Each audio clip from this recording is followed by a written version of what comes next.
Hello, ladies and gentlemen. My name is Orlando Valido, Ole Valido, or simply that they call me on YouTube, Facebook, TikTok, and Instagram too.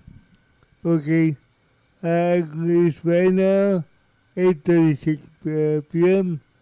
Today is August 18, 2026, with the temperature really high too, like maybe still in the 80s.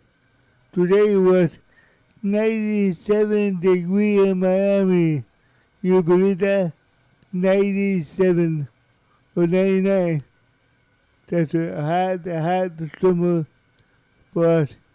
We haven't had that temperature in maybe 20 or 30 years. For sure. But it happened before. Yeah, it happened before. Between 10, 20 years. More or less, I think it's a cycle. Anyway, let me put a picture for you of an old TV show that I used to watch in the 70s or maybe in the 80s. It was so fun. It was so funny. And I miss many of the actors too. Okay, let me put here. Yeah, the name and the cast. 8 is enough. Yeah, 8 is enough was one of my favorite TV shows back then. And it was fun to watch, funny like hell.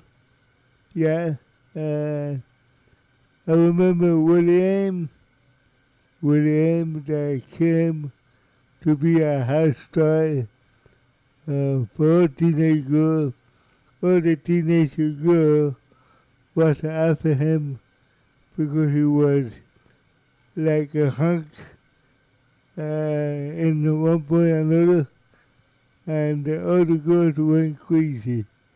It was a girl idol, I believe. But all teenager girls like that, especially girls, teenagers, they go crazy when they see a so-called fine girl or fine guy. Okay, the same thing will go with us guys too. When we see a fine actress, oh, we go crazy too. So it's the same thing, you know. Anyway, I'm going to play for you the autobiography, not narrated by my voiceover for you. I hope you like it. And this is what I call Then and Now. A is enough, A and Now, and who survived in 2026 which will decide to survive, you will be surprised. Okay guys, enjoy the video. Bye bye. Is Enough ran 5 seasons on ABC, and 4 of its Bradfords are gone. One lost a breast cancer fight at 41. Another died of fentanyl on a Los Angeles floor. A third slipped away on a mix of pills. Stay and learn which name belongs to which ending. Number 1 is the man who held that enormous household together, Dick Van Patten, the actor who played newspaper columnist Tom Bradford. Tom was the father every kid in 1977 wished lived down the hall. He was a widower raising 8 children who forgot their lunch money, wrecked the family car, fell in and out of love, and broke curfew. And he met all of it with a tired grin and a door that never locked. Van Patten made that warmth feel lived in because he had already spent a lifetime working before the show ever found him. He made his Broadway debut at the age of 7. As a teenager, he appeared in more than a dozen stage plays, including The Skin of Our Teeth. And he worked in radio on Duffy's Tavern, back when radio was where the whole country gathered.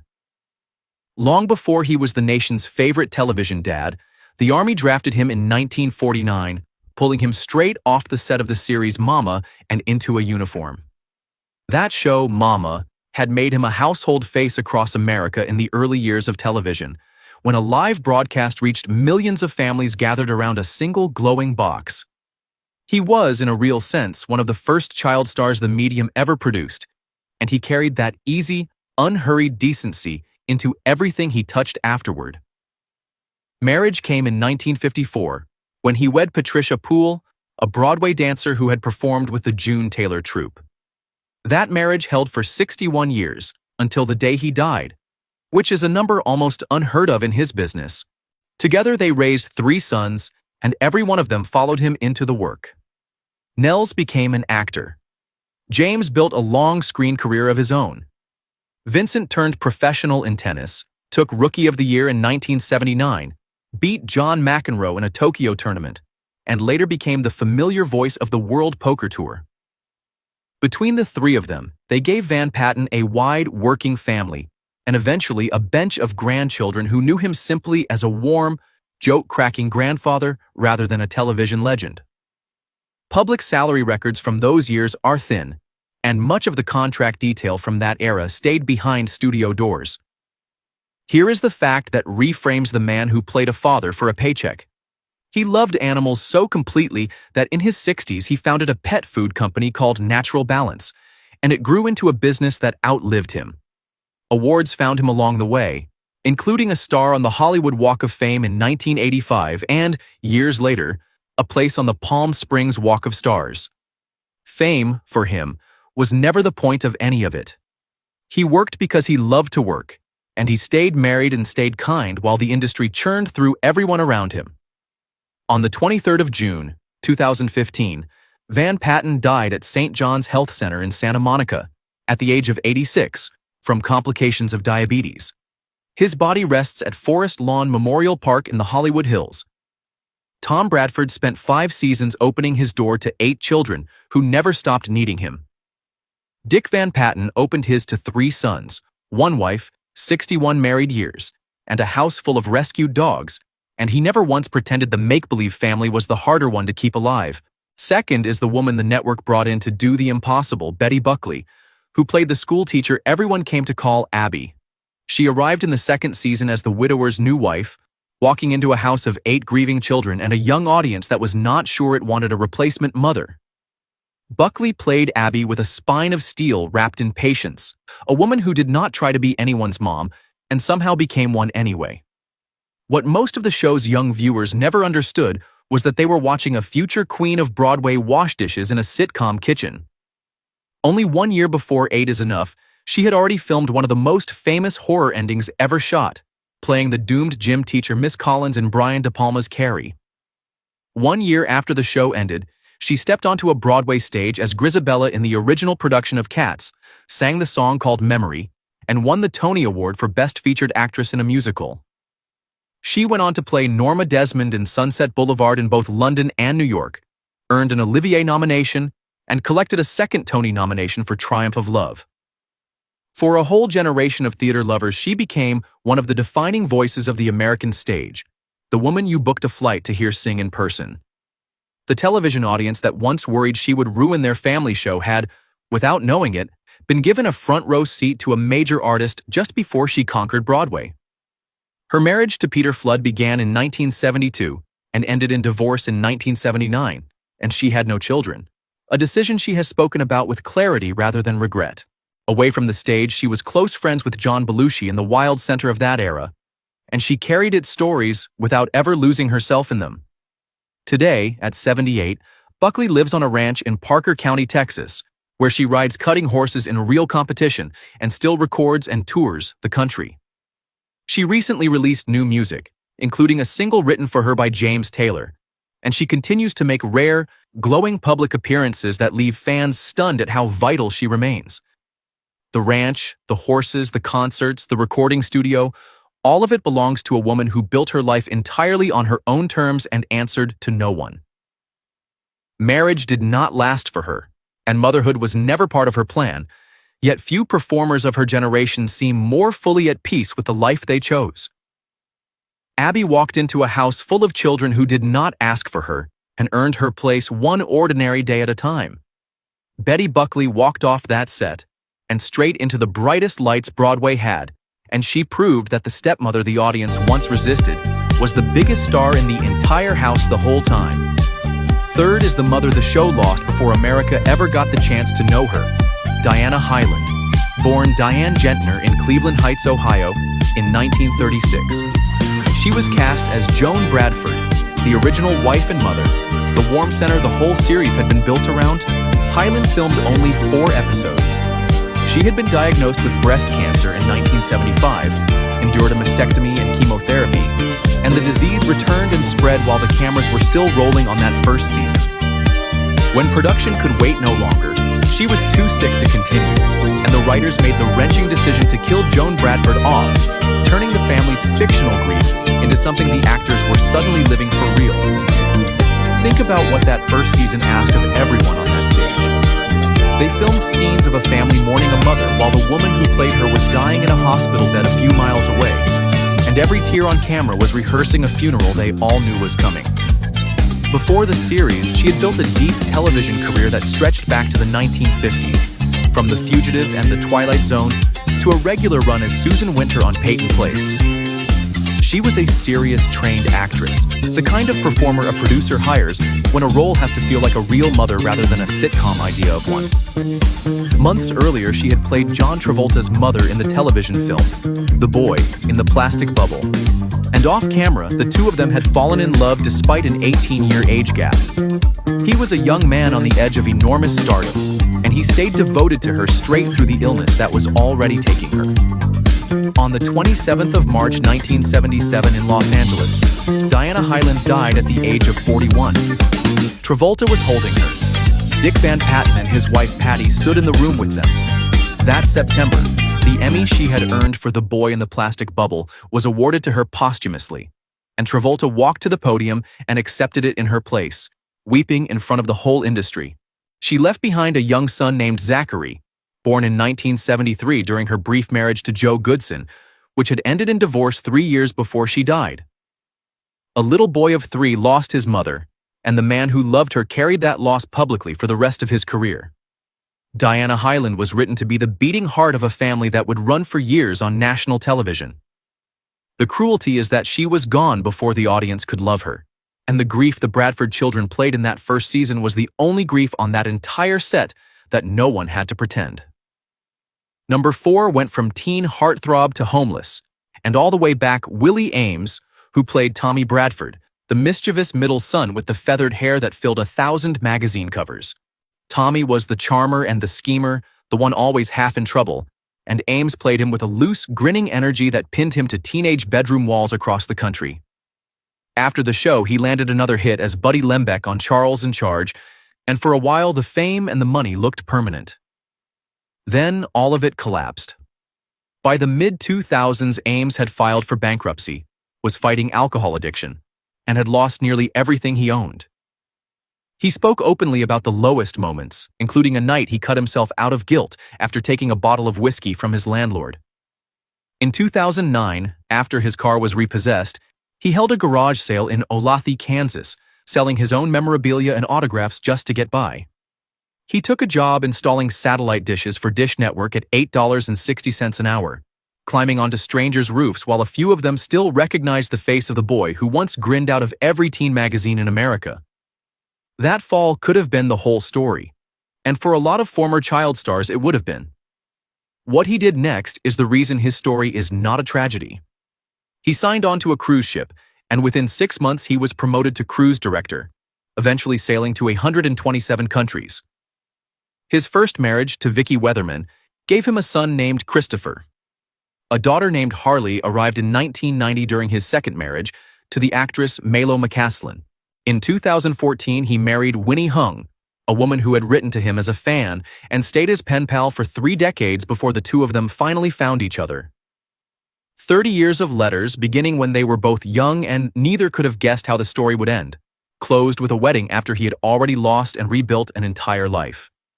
Today, at 65, Ames is sober, working, and by every account he offers, happier than the teen idol ever managed to be. Tommy Bradford was the boy who always found a clever way out of trouble. Willie Ames found his way out of the kind of trouble no childhood script ever prepares you for, and he did it one honest paycheck at a time. The fifth Bradford was the baby of the family, and the whole country reached out to claim him. Adam Rich, who played 8-year-old Nicholas with the bowl haircut that a generation of mothers carried to the barbershop as a photo. He was called America's little brother, and for 5 seasons he was exactly that, the small, grinning face that made the enormous family feel complete. Fame that arrives at 8 years old is a terrible thing to survive.